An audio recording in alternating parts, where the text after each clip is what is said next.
It's another edition of Baseball and Beyond, and I am excited to talk to Mike Shannon, the voice of the Cardinals. Hello, Mike. How are you? Well, I'm doing fine. How about yourself? I am wonderful. What are you doing these days when the Cardinals are out of town? I mean, you're only working 81 instead of 162. I just want to know, start from the beginning. You're staring me down. I'm going to guess there's a fishing rod somewhere in there. Well, there are a number of things, and you have to be careful with your time. And you would think, well, now you have a lot of time, but you don't really have a lot of time because now you have children, grandchildren, great-grandchildren, you have wives, you have houses, and there are a number of things that you have to make certain that you get your time right for. So we may be learning here that you might be the first broadcaster to go back on the road for 160 games. Well, I don't think that's going to happen, but now it's fishing season, and we're getting into what we might call hunting season, so you have to prepare for that. And I check with my mentor, Mr. Shannin-isms, to see which way the wind is blowing because he knows all. And so I always make certain that I talk to Mr. Shannin-isms about what he thinks is going to happen during the hunting season. That's what I was going to say. Who makes the schedule more, Mrs. Shannon right now or Mr. Red Shannon-isms? No, the schedule is set by the state and the federal government. That is who runs that, and it has nothing to do with Mr. Shannon-isms or Mrs. Shannon. By the way, Mrs. Shannon comes along and she enjoys the outdoors, and that's very important. You obviously, we've talked a million times about baseball and kind of your past, but I'm always interested in the fact that you had the chance to play football. You played great football in high school and obviously in college. Just give me that decision back then, because I know that you said that you still consider yourself a football player who played baseball. Yeah, I think so.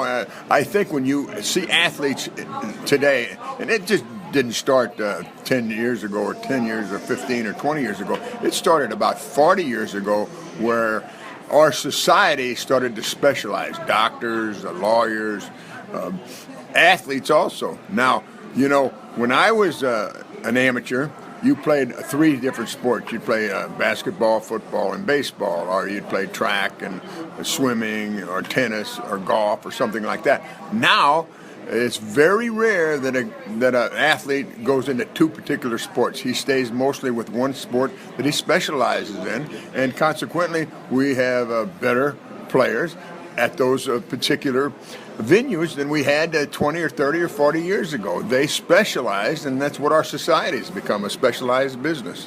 We did hear John Smoltz in his Hall of Fame interview say, though, play other sports. You guys have to not play baseball. Tell me a little bit about what you think of that. Do you think there's too much baseball? 12 months is too much. Well, I think that at the professional level that they work out too much, they play too much. The body needs a chance to reorganize and to replenish itself. I mean, you'll talk to doctors, okay, and when they finally say, just don't do anything. Don't take any drugs. Don't take any aspirins. Just rest, all right? Because the body really heals itself. And I think there's another part of the business also, and that's the psychological end of it, the mental end of it, okay? You keep grinding. Hey, that's why we have vacations. That's why we have weekends.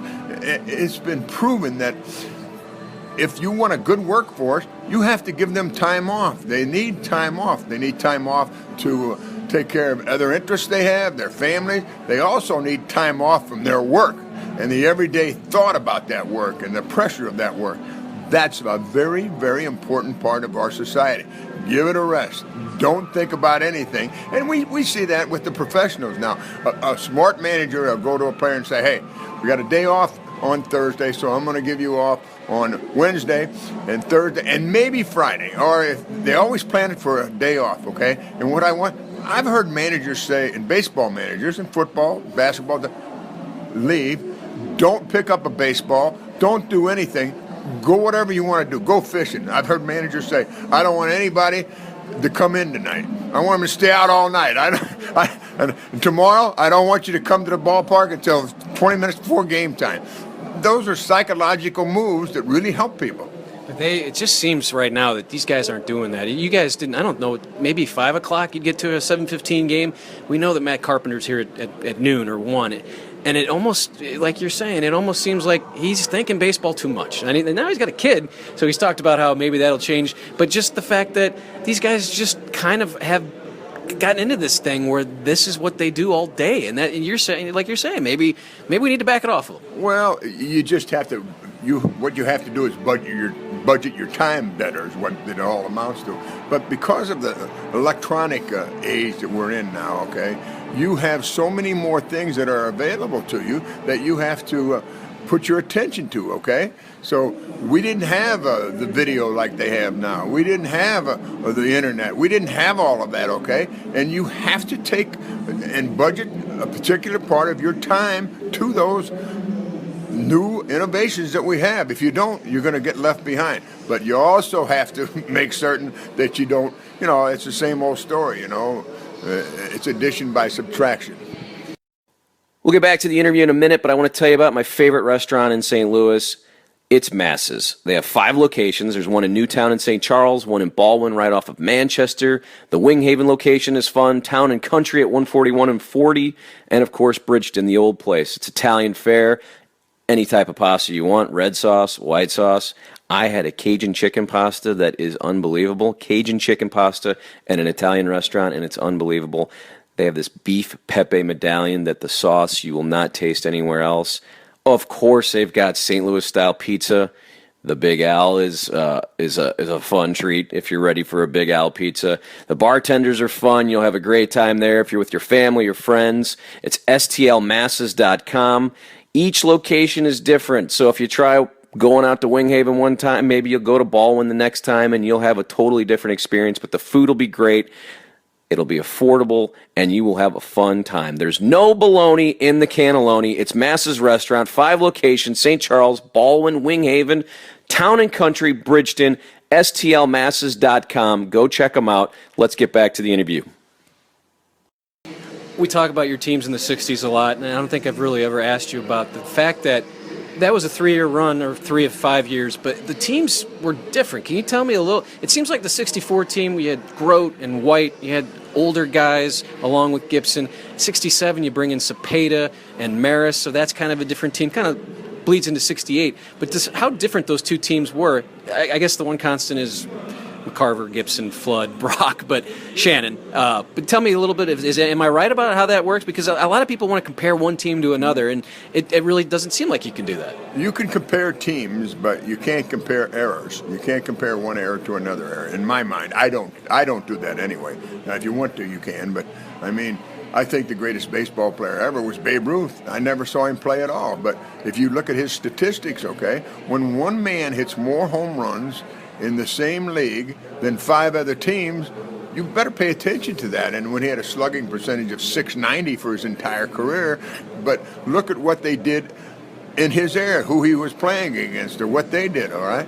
And it's the same situation that we have now. Now, the 64 team was a much more talented team. They had bigger stars. You had Boyer, you had Grote, you had Bill White, you had Kurt Flood. And then Lou Brock came along, okay? And, of course, Brock was the real key to that ball club. He just, boom. Once we acquired Brock, then a lot of things happened because it gave us a number of things. It gave us a leadoff man. It gave us speed. It gave us a left fielder. And then when we acquired Maris in the 67, 68, it was a different situation. The 67 and the 68 team was much more proficient. They just didn't make mistakes. And when they went onto the field, they let the other team beat themselves. And you can see that in today's baseball. If you have good pitching, good defense, and good fundamentals, the other team will give you a run or two a game. You'll let them make the mistakes, but you have to be proficient. And that was the difference between the 64 team and the 67 and 68 team. I'm a bit of a gambler.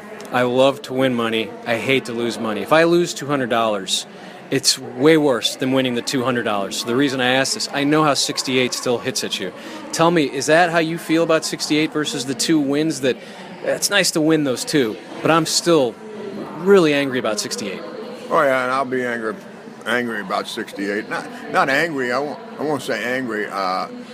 I don't know what the word is, because, but you learn more from your mistakes. I always did. I learned more from my mistakes, and I look back and I see those mistakes, okay? In the 2 wins, 64 and 67, I don't think about the mistakes we made, but I do think about the mistakes we made during the 68 World Series, and I see those mistakes, okay? They're more prominent and profound than the 64 or 67. Sure, I see the hanging breaking ball that I hit off of the great left-hander Whitey Ford in the 64 series, and I see all the great home runs that were hit, and then in 67. But, players today, they ask me, say, hey, what's the difference between the teams that you played on and the teams that I play on? And I said, it's simple, Gibson. But it was a different era, and what you had there, you only had to win, you won the pennant, and then you went right to the World Series. So you only had to win 4 games. Well, Gibson won 3. So you had to figure out how to win one other game. It's so much harder now, so much more difficult to win the World Series because of the playoff situation and all the games that you have to win and the pitchers that you have to have. That pitching, a couple more minutes with you, the way that we talk about pitching today and the 6 innings and the 5 and dives and the 100 pitches, Gibson would never have gone for this. Just tell me a little bit about, I know there's so many reasons why, but you give me your reason. Is it the money? Is it these guys don't throw the way they used to? Why is that? It gets really infuriating when you see aces that can't even do this every night. It's a combination of a lot of the things that you mentioned, okay? First of all, it's a combination of in the minor leagues, okay? They do not stress and put stress on players because of a number of reasons, okay? So in other words, the very talented guy, that first-round draft choice is a pitcher, okay? There's no way that he's not going to be a big leaguer, okay? So you really want to be protective of it. So he can only throw 100 pitches.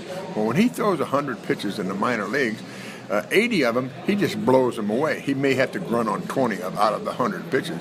But when he gets up here, he's got to grunt on 80 rather than maybe 100, okay? So, first of all, and I've asked all of these pitchers the same question. Were you ready when you got here? I'm talking about the guy that was a no-miss. He was a big leaguer. I'm talking about the Carpenters and so forth and so on. Every one of them, everyone said they were not ready physically, and they weren't ready psychologically or mentally either, because they never were put to the test before they got here. And then when they got here, they were put to the test. Well, it's much easier to learn at the minor league level because you don't have all that attention. But there are other reasons also. You have the reasons of the financial situation. You have the monetary part of the business. You have the business part of the business. You have the medical part of the business. All of those have changed, so you cannot compare, once again, one era to another era. But I will say this, and you have to remember that they have reduced the mound, the height of the mound. That's, in my mind, that's very, very important, because a lot of these guys injure themselves because of that mound being lower, and that's a medical situation. But you have to put everything together, and it's not that easy to do. And let's don't forget about the agents that are in this business now also. A couple more minutes, a couple stories. I love a Mike Shannon story. I have not heard this one, so I want you to kind of describe it. The day that the great Stan Musial was at Wrigley, one of his last nights, and they say, starting at first base, Mike Shannon. Tell me all about that day at Wrigley. I've heard about this story. Well, it's true. Right before the game, it was Stan's last year, and he had gone around the league, and everyone knew that it was his last year, so they had prepared for it, and they had Stan Musial days. And so we got to Wrigley Field, and the last day, Stan was kind of wore out, so he told the manager, he said, hey, I'm not ready to go today. So the manager came to me and said, hey, Stan's not going to play today. You're going to play left field. So I go out in left field, and there's a guy.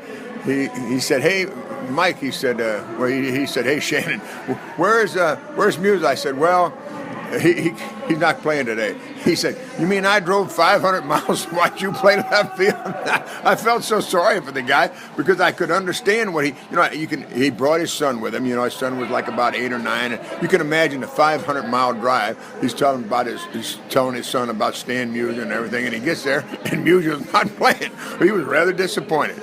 So about the third or fourth inning, I went in, and Stan was taking a nap. Today, Stan, you got to help me out here. And I explained the situation to him. I said, sign this ball for me. And I took the ball out, and I gave it to the guy standing by Stan Musial. Hey, Mike, come on, Mike, let's go. So you won a fan that day. Yeah. You guys had you traveled, and you had I mean, you were with some great names, so you always run into great names. I've heard the Jonathan Winters story; it's great. But did you ever get a chance to run into like Frank Sinatra, Rat Pack guys, or what's your favorite famous person, celebrity, if you have one story, one that maybe we haven't heard or something? I'm thinking Sinatra. I feel like you and Sinatra together would be something interesting. Anything close to that? Well, we had an off day on a Monday, and we played Tuesday night in San Francisco. So I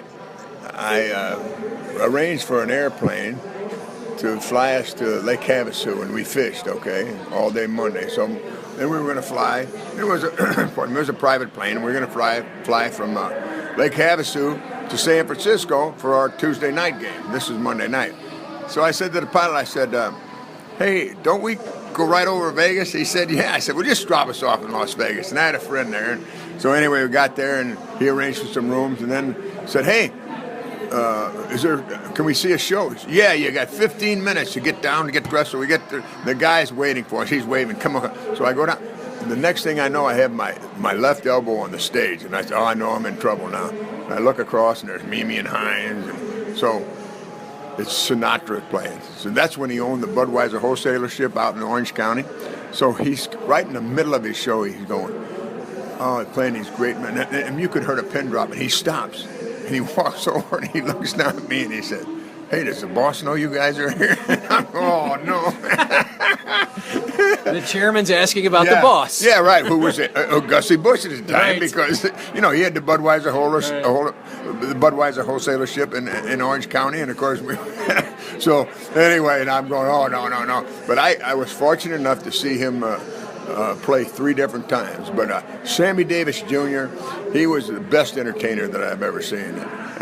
Those guys were unbelievable. And it was just their talent. There wasn't any of the fireworks and all of this and that.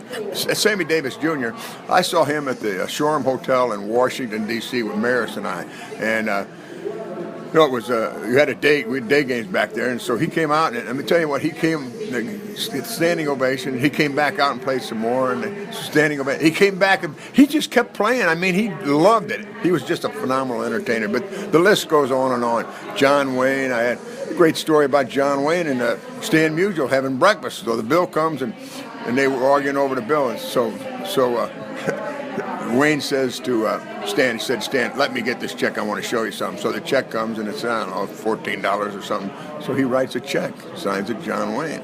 Stan says, what are you doing? He said, they'll never cash it.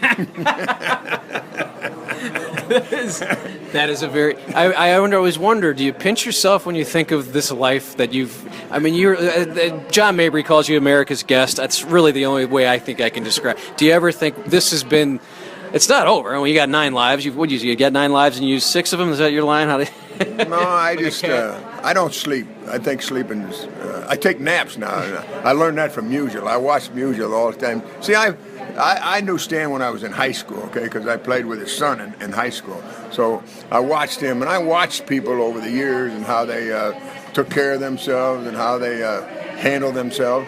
And I think that's important, especially when you're young. You look to experienced people to see how they conduct themselves. So I've been very fortunate over the years, and some of the great people that I've met, presidents and actors and fighters and horsemen and jockeys, and the list goes on and on. But the everyday people are the ones that are just phenomenal. It always amazes me how much they know about this business and the questions that they ask, the pertinent questions that they ask. The fans are phenomenal. You've got a game to do. I have one last thing, and maybe we'll do this again because there's always so many things we can cover, Mike.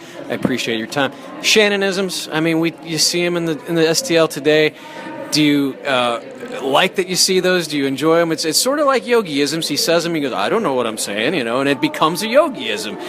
My favorite, obviously, there's a full moon here in New York. I wish you guys in St. Louis could see it. I mean, that is just perfect. Do you like that people love these things? Do you know when you say them that you're saying them? Yeah, there's a lot of times that it's foggy and you can't see the moon, all right? So, if you think about things, but they've been embellished over the years, and about half of them I never even said, okay? But, do you take credit or do you take the blame? Take your pick. Mike Shannon with us on Baseball and Beyond. We'll do this again. Enjoy your apple pie. It looks delicious. Cherry. Cherry pie. And we appreciate his time. That's our edition of Baseball and Beyond. Hope you subscribe and enjoyed today's show. Thank you for listening.